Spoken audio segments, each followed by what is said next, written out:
పని చేయలేదని వీఆర్ఓతో గుంజీలు తీయించింది ఒక లేడీ ఆఫీసర్.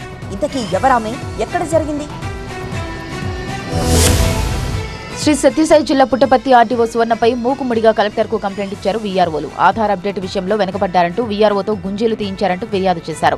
పుట్టపర్తి ఆర్డీఓ కార్యాలయంలో ఆధార్ అప్డేషన్పై వీఆర్ఓలకు ప్రత్యేక శిక్షణ ప్రోగ్రాం జరిగింది. ఈ ట్రైనింగ్ సెషన్లో ఒడిసి మండలం వీఆర్ఓపై మండిపడ్డారు ఆర్డీఓ సువర్ణ. ఆధార్ అప్డేట్లో బాగా వెనుకబడ్డారంటూ ఫైర్ అయ్యారు. ఆర్డీఓ సువర్ణ అడిగిన ప్రశ్నలకు వీఆర్ఓ సమాధానం ఇచ్చాడు. ఆధార్ అప్డేషన్ జరగకపోవడానికి కారణాలను వివరించాడు. చాలా మంది బెంగళూరుకు వలస వెళ్లారని, వాళ్లు వచ్చేంత వరకు ఆధార్ అప్డేషన్ చేయలేమంటూ ఆర్డీఓకి సమాధానం ఇచ్చాడు వీఆర్ఓ. అంతే, ఆర్డీఓ సువర్ణకు సర్రున కోపం వచ్చింది. ఎప్పుడు ఒకే కారణం చెబుతూ తప్పించుకుంటావా అంటూ మండిపడ్డారు ఆమె.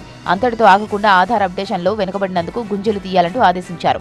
ఆర్డీఓ ఆర్డర్ వేయడంతో చేసేదేమీ లేక మిగతా వీఆర్ఓల ముందే గుంజీలు తీశాడు. దాంతో అక్కడున్న వీఆర్ఓలందరూ ఆర్డీఓ సువర్ణపై ఎదురు తిరిగారు. ఏంటి నియంతృత్వ పోకడా అంటూ ఆమెతో వాగ్వాదానికి దిగారు. గుంజీలు తీయించడం సరికాదంటూ ఆర్డీఓకు సూచించారు. గుంజీలు తీయించడం ఆపాలని విజ్ఞప్తి చేశారు. ఎంత విన్నవించుకున్నా, ఎంతమంది చెప్పినా వినకుండా వీఆర్ఓతో గుంజీలు తీయించారు ఆర్డీఓ.